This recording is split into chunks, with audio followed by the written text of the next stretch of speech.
आज हम CTET previous year से हिंदी का प्रैक्टिस सेट लेकर आए हैं।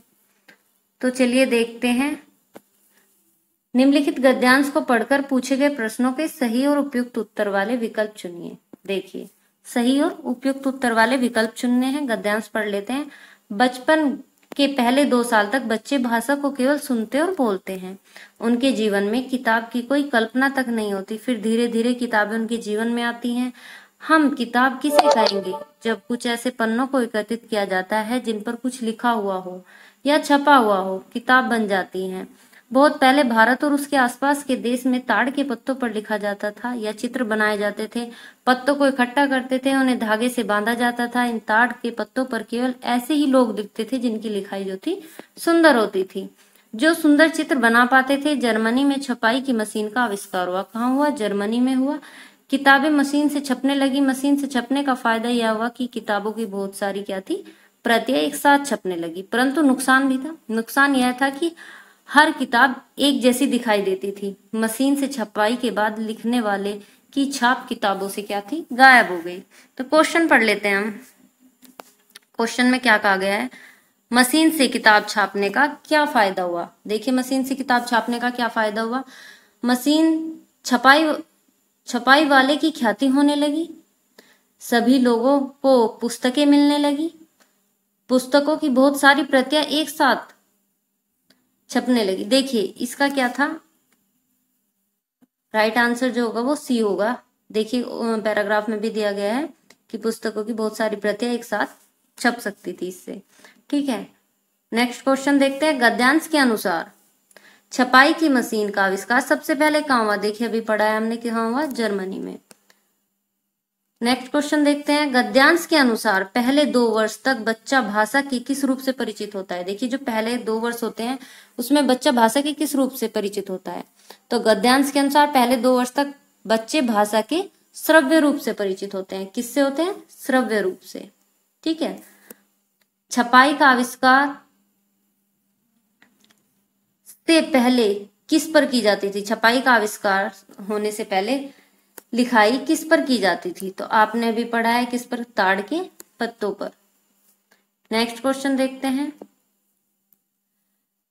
ताड़ पत्तों पर किन लोगों से लिखवाया जाता था? देखिए, ताड़ के पत्तों पर कौन लोग लिखते थे? जिनकी लिखाई जो थी सुंदर होती थी और जो सुंदर चित्र बना पाते थे। तो इसका ऑप्शन क्या है? ए जो है राइट आंसर है, जिन लोगों की लिखाई सुंदर होती थी। नेक्स्ट देखिए, आविष्कार का अर्थ क्या है? देखिए, आविष्कार का क्या अर्थ होगा? तो आविष्कार का अर्थ क्या है? रचना, खोज, निर्माण या शुरुआत? देखिए, आप सब बता सकते हैं। आविष्कार का अर्थ है खोज। नेक्स्ट क्वेश्चन देखते हैं। जो सुंदर चित्र बना पाते हैं, इस वाक्य में रेखांकित शब्द क्या है? देखिए, रेखांकित शब्द क्या है? सुंदर है। तो ये क्या है? देखिए, ये बताना है। संज्ञा है, सर्वनाम है, क्रिया है या विशेषण है? देखिए, संज्ञा तो ये नहीं है, ना ही सर्वनाम। तो ये किसी चीज की विशेषता बता रहा है। तो ये विशेषता बताने वाला क्या होगा? विशेषण। तो सुंदर क्या है? विशेषण है। फिर धीरे धीरे किताबें उनके जीवन में आती है। रेखांकित शब्द में गद्यांश में किसके लिए उपयुक्त हुआ है? देखिए, जो रेखांकित शब्द है उनके, तो उनके किसके लिए? देखिए, ये जो पैराग्राफ है ये किसके लिए है? बच्चों के लिए। तो उनके किसके लिए प्रयुक्त हुआ है? बच्चों के लिए। नेक्स्ट क्वेश्चन देखते हैं। सुंदर शब्द का समानार्थी शब्द है। समानार्थी मतलब उसी के समान। तो किसको बोलेंगे? खूबसूरत, नैन नक्श, अच्छा या नेक। तो जो इसमें सुंदर प्रयोग किया गया है क्वेश्चन नंबर 9 में, तो ये किसके लिए प्रयोग किया गया है? खूबसूरत के लिए। किसके लिए? खूबसूरत। ठीक है, ऑप्शन नंबर ए जो होगा उसका राइट आंसर होगा। नेक्स्ट देखते हैं। निर्देश। निम्नलिखित काव्यांश को पढ़कर पूछे गए प्रश्नों के सही सबसे उपयुक्त उत्तर वाले विकल्प को चुनिए। देखिए, काव्यांश है। अब ये इस काव्यांश को पढ़ना है। यह बच्चे इतने बच्चे नहीं है कि इनमें कभी कभी ढूंढ सके हम अपना बचपन। इनकी उम्र तो इतनी असल उम्र, उनकी जो असल उम्र है उससे भी ज्यादा लगती है, कभी कभी तो हमसे भी ज्यादा। इनकी आत्मा में गोरैयों के घोंसले नहीं, लेकिन कई चीजों के बारे में हमसे ज्यादा जानते हैं, जिन तकनीकी उपकरणों के सामने पहुंचे ही अचकचाकर ठिठक जाते हैं। देखिए, क्या कहा है? कुंठ होकर यह बिना किसी हिचक के दबाना शुरू कर देते। उनके बटन ना कोई घबराहट में गलती हो जाने की आशंका, न कोई घबराहट है और न ही कोई गलती हो जाने की आशंका। विश्वास से भरे हैं इनके चेहरे, जिन रास्तों की इन्हें खबर नहीं खोज लेंगे। जिन रास्तों की इन्हें खबर नहीं वो क्या कर लेंगे, इन्हें खोज लेंगे। देखिए क्वेश्चन पढ़ते हैं। इनकी आत्मा में गौरैया के घोंसले नहीं है, वाक्यांश से अभिप्राय। देखिए इनकी आत्मा में गौरैया के घोंसले नहीं है, तो इससे क्या कहे, वाक्य से अभिप्राय क्या है कि बच्चों में मासूमियत नहीं रह गई।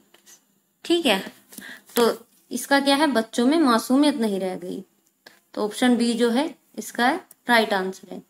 ठीक है, नेक्स्ट क्वेश्चन पढ़ते हैं। कवि के अनुसार आज के समय के बच्चों में हम अपना बचपन क्यों नहीं देख सकते। देखिए जो आजकल के समय के बच्चे हैं उनमें आप अपना बचपन क्यों नहीं देख पाते, तो इसका आंसर क्या होगा, इनका शारीरिक गठन हमारी पीढ़ी से बिल्कुल भिन्न है। देखिए भाई ये बिल्कुल अलग तो नहीं है, बिल्कुल वही, 2 आंख 2 कान लेकर पैदा हुए हैं, और बाकी हमें जो है वो काव्यांश के अकॉर्डिंग ही आंसर करना है अपना। यह अपने बचपन में झांकने की अनुमति नहीं देते, यह हमारी पीढ़ी वाले खेल नहीं खेलते, इनकी भाषा हमसे बिल्कुल भिन्न है। देखिए कोई भाषा तो भिन्न नहीं है, हमारे परिवेश में हुए हैं तो उसी भाषा को क्या है बोलेंगे। ठीक है, तो इसमें क्या है, ऑप्शन नंबर सी जो होगा वो हमारा राइट आंसर होगा। यह हमारी पीढ़ी वाले खेल नहीं खेलते हैं। देखिए आपने देखा भी होगा आजकल के जो बच्चे हैं वो हमारी पीढ़ी वाले खेल नहीं खेलते, या जो वयस्क है उनकी पीढ़ी वाले खेल नहीं खेलते। नेक्स्ट क्वेश्चन देखिए, आज के बच्चे किन चीजों के बारे में हमसे अधिक जानते हैं। देखिए ऑप्शन नंबर ए ही सही हो जाएगा, तकनीकी उपकरणों का प्रयोग। बच्चे जो है तकनीकी उपकरणों का अच्छा प्रयोग कर देते हैं और हमसे ज्यादा जानते हैं। जिन रास्तों की इन्हें खबर नहीं, कवि किन रास्तों की ओर संकेत कर रहा है। देखिए पंक्ति में कहा भी गया था जिन रास्तों की इन्हें खबर नहीं खोज लेंगे उनको भी, तो इसमें क्या है, यह जिस तकनीकी से अभी अपरिचित है। देखिए किस तकनीकी से परिचित है, जो आजकल की नई तकनीकी है उससे अपरिचित हैं, और लेकिन उनको भी क्या है खोज लेंगे। जिन रास्तों की इन्हें खबर नहीं, कवि किन रास्तों की ओर संकेत, तकनीक की ओर संकेत कर रहा है। किसकी ओर, तकनीक की ओर। नेक्स्ट क्वेश्चन देखते हैं, नीचे दिए गए शब्द में कौन सा शब्द भिन्न है। देखिए भिन्न छांटना है, कंठ, कुंठित, कुंड या कुंठा। नेक्स्ट आंसर क्या है, ए कंठ। Question number 15। नेक्स्ट क्वेश्चन देखते हैं, अचकचाकर ठिठक जाते हैं रेखांकित शब्द का अर्थ है। देखिए जब अचकचाकर ठिठक जाते हैं उसमें क्या था, अचंभित हो जाते हैं, झुंझुनाकर या हड़बड़ाहट में या घबराकर। तो देखिए क्या है, अचंभित होकर, झुंझुनाकर, हड़बड़ाकर या घबराकर। तो इसका आंसर क्या होगा, आंसर होगा डी घबराकर। ठीक है, नेक्स्ट क्वेश्चन, वे पुस्तकें जिनमें,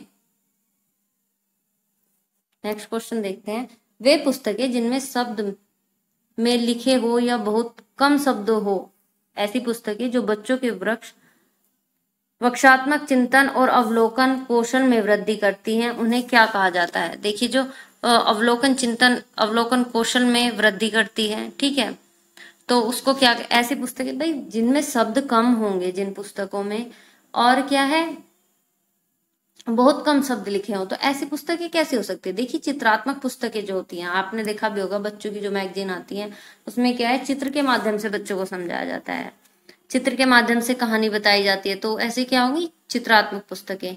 नेक्स्ट क्वेश्चन देखते हैं, तंत्रिका संबंधी विकार से हुई सर्जनात्मक क्षति जिसमें शिक्षार्थी अक्षरों और शब्दों को पढ़ पाने और व्याख्या कर पाने में असमर्थ रहते हैं। देखिए ना तो बच्चे जो है वो अक्षर पढ़ पाते हैं और शब्दों को पढ़ पाने में और उनकी व्याख्या कर पाने में क्या रहते हैं, असमर्थ रहते हैं, तथा एक समान आकृति व ध्वनि से भ्रमित हो जाते हैं। ठीक है, अब बच्चा क्या है, एक समान आकृति वाले शब्द या एक समान ध्वनि वाले शब्दों से क्या भ्रमित हो जाते हैं, तो उसे ऐसे में क्या होगा, ये होगा अधिगम विकलांगता।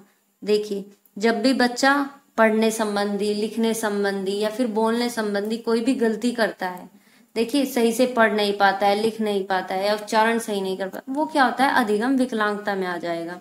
और ये क्वेश्चन आपका जो है पेपर में मिलता ही है, 1 या 2 क्वेश्चन अधिगम विकलांगता के आते हैं। नेक्स्ट क्वेश्चन देखिए, गुणवत्ता परक शिक्षण अधिगम सामग्री क्या कर सकती है। देखिए गुणवत्ता परक अगर शिक्षण अधिगम सामग्री होगी तो वो क्या करेगी। ऑप्शन देखते हैं, अध्यापक को भाषा सीखने में मदद करती है, शिक्षार्थियों को भाषा अर्जित करने में मदद करती है, शिक्षण अधिगम प्रक्रिया को सुगम बनाती है, मनोरंजन का स्रोत है। तो देखिए इसमें क्या होगा, राइट आंसर होगा आपका सी, शिक्षण अधिगम प्रक्रिया को सुगम बनाएगी। देखिए अगर गुणवत्तापरक शिक्षण सामग्री है तो वो क्या करेगी, शिक्षण अधिगम प्रक्रिया को क्या बना देगी, सुगम बना देगी। ठीक है, नेक्स्ट क्वेश्चन देखते हैं। वह शिक्षण सामग्री जो कुछ निश्चित कौशल जैसे पठन, श्रवण, उच्चारण आदि के लिए हैं उन्हें क्या कहा जाता है। देखिए ऐसी शिक्षण सामग्री जो कुछ निश्चित कौशल जैसे कि पठन, श्रवण और उच्चारण के लिए है उन्हें क्या कहा जाएगा, कौशल आधारित शिक्षण सामग्री, श्रवण भाषिक शिक्षण सामग्री, ज्ञान विषयक शिक्षण सामग्री या कक्षा शिक्षण सामग्री। देखिए उसे कहा जाएगा श्रवण भाषिक शिक्षण सामग्री। देखिए क्योंकि क्या है ये पठन और श्रवण उच्चारण, तो इसको श्रवण उच्चारण पर है तो इसे क्या कहेंगे, श्रवण भाषिक शिक्षण सामग्री। नेक्स्ट क्वेश्चन देखते हैं। वह कौन सी त्रुटियां हैं जो बच्चे सामान्यतः तब करते हैं जब वे किसी स्वर या व्यंजन का उच्चारण नहीं कर पाते, जब वे तेजी से वाचन करते हैं और किसी विषय अक्षर को कहने में कठिनाई का अनुभव करते हैं। यह उनके स्वयं स्तर की जो उनका स्तर है उनको प्रभावित करता है। देखिए तो ऑप्शन पढ़ लेते हैं, उच्चारण स्तर को प्रभावित कर रहा है, वर्तनी को या कोश विषयक को या सांस्कृतिक। देखिए जब बच्चे क्या है उच्चारण नहीं कर पा रहे तो इसको किसको प्रभावित करेगा, उच्चारण को ही करेगा। नेक्स्ट क्वेश्चन देख लेते हैं।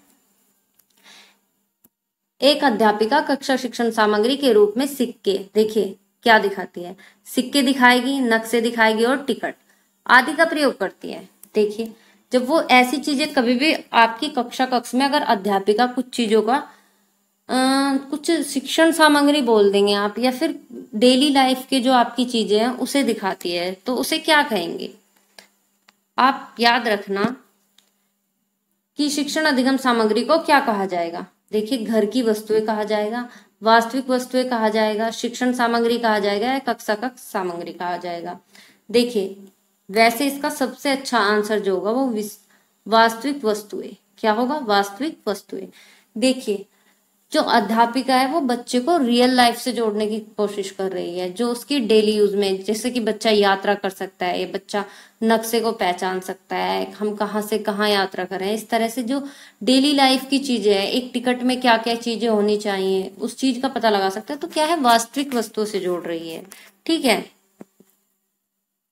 टिकट के क्वेश्चन आपके काफी पूछे भी जाते हैं।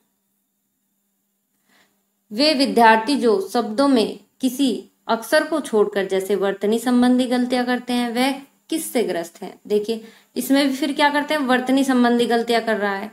ठीक है, बच्चा जो भी गलतियां करता है जैसे लिखने, पढ़ने, बोलने या फिर जो भी उसकी गलतियां हैं वो किससे संबंधित है, अभी बताया था मैंने, अधिगम विकलांगता से। देखिए अधिगम विकलांगता के इसी सेक्शन में जो हिंदी का जो आपका पार्ट है उसी में 2 क्वेश्चन पूछ लिए गए।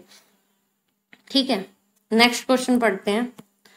एक अध्यापिका ने महसूस किया कि वह विद्यार्थी बोलते और लिखते समय कुछ गलतियां करता है। देखिए विद्यार्थी क्या है, बोलते समय और लिखते समय कुछ गलतियां कर रहा है। तो देखिए विद्यार्थी बोलते समय भी गलतियां कर रहा है और लिखते समय भी। जैसे कि वाक्य है, क्योंकि तुम संघर्ष कर रहे हो, इस वाक्य को इस प्रकार बोलता है। देखिए किस तरह की गलतियां कर रहा है ये भी हमें ध्यान देना है। संघर्ष की स्थिति में तुम्हें क्या करना चाहिए, इस प्रकार की गलतियां क्या कहलाती हैं।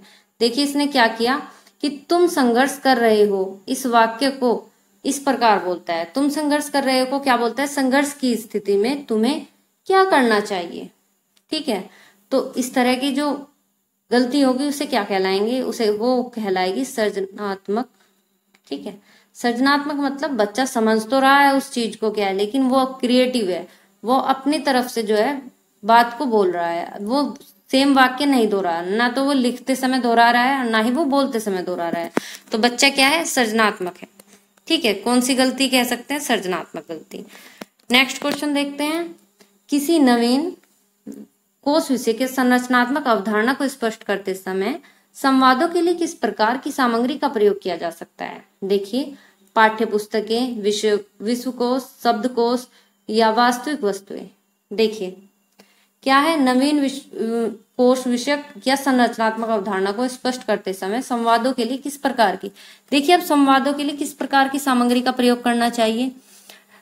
तो किसी नवीन कोश विषयक संरचनात्मक अवधारणा को स्पष्ट करते समय संवादों के लिए क्या है, वास्तविक वस्तुएं, जो रियल लाइफ की सामग्रियां हैं, ये जो रियल लाइफ से जो जुड़ी हुई चीजें हैं। तो अभी मैंने आपको ये बताया था, ये भी देखिए एक ही सेक्शन में क्या है, दो एक ही प्रकार के क्वेश्चन पूछ रहे हैं, एक अधिगम वाला पूछ लिया है और एक ही क्या है, वास्तविक वस्तु। ये जो बच्चे को आप रियल लाइफ से कैसे जोड़ते हैं, एनसीएफ भी ये कहता है कि बच्चों को क्या है, रियल लाइफ से जोड़ के पढ़ाना है। तो इसका ऑप्शन क्या होगा, डी सही होगा, D is right answer. Next question देखते हैं, निम्नलिखित में से किसे बच्चे के साहित्य की श्रेणी में नहीं रखेंगे। देखिए किसे बच्चे के साहित्य की श्रेणी में नहीं रखेंगे, तो देखिए किसे नहीं रखेंगे, चित्रात्मक पुस्तकें रखेंगे, विश्वकोश, देखिए विश्वकोश को बच्चे के साहित्य में रखने की कोई जरूरत नहीं है, मिथक और अनुश्रुति, इतिहास के नायकों की कहानियां, देखिए इतिहास के नायकों की कहानियां, हमें अभी विश्व के बारे में जो विश्वकोश है उसको देने की जरूरत नहीं है, तो ये इसकी श्रेणी में नहीं आएगा। नेक्स्ट क्वेश्चन पढ़ते हैं, भाषा संबंधी गतिविधियों के चयन के मानदंड क्या हो सकते हैं। भाषा संबंधी गतिविधियों के चयन के मानदंड क्या हो सकते हैं। ऑप्शन पढ़ते हैं, अभ्यास के लिए पर्याप्त कार्यपत्रक यानी कि वर्कशीट, प्रतिदिन शब्द भंडार और वाक्य, सीखने योग्य विस्तार और शिक्षण योग्य। नेक्स्ट देखते हैं, भाषा के नियमों पर केंद्रित। तो भाषा संबंधी गतिविधियों के चयन के मानदंड क्या हो सकते हैं, तो ऑप्शन आपका सी सही होगा, सीखने योग्य विस्तार और शिक्षण योग्य। ठीक है, नेक्स्ट क्वेश्चन देखते हैं, क्वेश्चन नंबर 27, किसी बच्चे के आत्म केंद्रित वाचन से क्या तात्पर्य है। देखिए बच्चा जो है वो आत्म केंद्रित वाचन कर रहा है, कैसा, आत्म केंद्रित। ठीक है, देखते हैं ऑप्शन, बच्चा यह मान लेता है कि दूसरे लोग बिल्कुल वैसे ही सुनते और महसूस करते हैं जैसे कि वे करते हैं। नेक्स्ट, दूसरे लोग उतना ध्यान नहीं देते जितना कि बच्चे देते हैं। बच्चे यह मान लेते हैं कि बच्चे की अपेक्षा दूसरे लोग अनिच्छुक है, जो मतलब बच्चे क्या मान लेते हैं कि बच्चे की अपेक्षा जो दूसरे लोग हैं वो अनिच्छुक है, कि वो नहीं सुनना चाहते। दूसरे लोग बच्चे की अपेक्षा अधिक ध्यान देते हैं। तो आंसर जो होगा वो आपका ए जो है राइट आंसर होगा। बच्चे यह मान लेते हैं कि दूसरे लोग बिल्कुल वैसे ही सुनते और महसूस करते हैं जैसा कि वे करते हैं। नेक्स्ट क्या है, चॉम्स्की ने प्रतिपादित किया कि मनुष्य के पास डैश जिसके रहते बच्चे भाषा अर्जित करते हैं और प्रयोग कर पाते हैं। देखिए इसमें ऑप्शन क्या है, ए राइट आंसर होगा। आप देखिए, चॉम्स्की ने प्रतिपादन किया कि मनुष्य के पास भाषा अर्जन उपकरण है जिसके रहते बच्चे भाषा अर्जित करते और प्रयोग कर पाते हैं। नेक्स्ट क्वेश्चन, उपचारात्मक शिक्षण किसे कहेंगे। देखिए उपचारात्मक शिक्षण और निदानात्मक शिक्षण, ये दो तरह के शिक्षण जो है वो आपके पूछे जाते हैं। देखिए उपचारात्मक शिक्षण में क्या करते हैं, शिक्षण के लिए तैयारी, यदाचित प्रक्रिया, प्राथमिक स्तर के अध्यापकों हेतु शिक्षण कार्यक्रम या व्यवस्थित प्रक्रिया। देखिए ये कैसी है, एक व्यवस्थित प्रक्रिया है। ठीक है, नेक्स्ट देखते हैं, एक 12 वर्षीय बालिका अनेकार्थी शब्दों के प्रयोग से बहुत आनंदित होती है। अनेकार्थी शब्दों के प्रयोग से क्या होती है, बहुत ज्यादा आनंदित होती है। यह आनंद क्या संकेत करता है, देखिए वो अनेकार्थी शब्दों के प्रयोग कर रही है तो इससे आनंदित हो रही है, तो इसका मतलब क्या है, विमर्श की भाषा की जागरूकता, विमर्श की भाषा की जागरूकता। देखिए वो भाषा की जागरूकता है। देखिए जब बालिका अनेकार्थी शब्दों से मतलब अलग अलग शब्दों से क्या है, अनेकार्थी शब्दों से क्या है, आनंदित हो रही है, तो वो क्या है, भाषा के प्रति जागरूकता दिखाती है। ठीक है, विमर्श की भाषा की जागरूकता। ठीक है, तो आपके जो है 30 क्वेश्चन आज के लिए कंप्लीट होते हैं। कल फिर हम एक नया प्रैक्टिस सेट लगाएंगे। होपफुल आपको ये वीडियो अच्छी लगी होगी।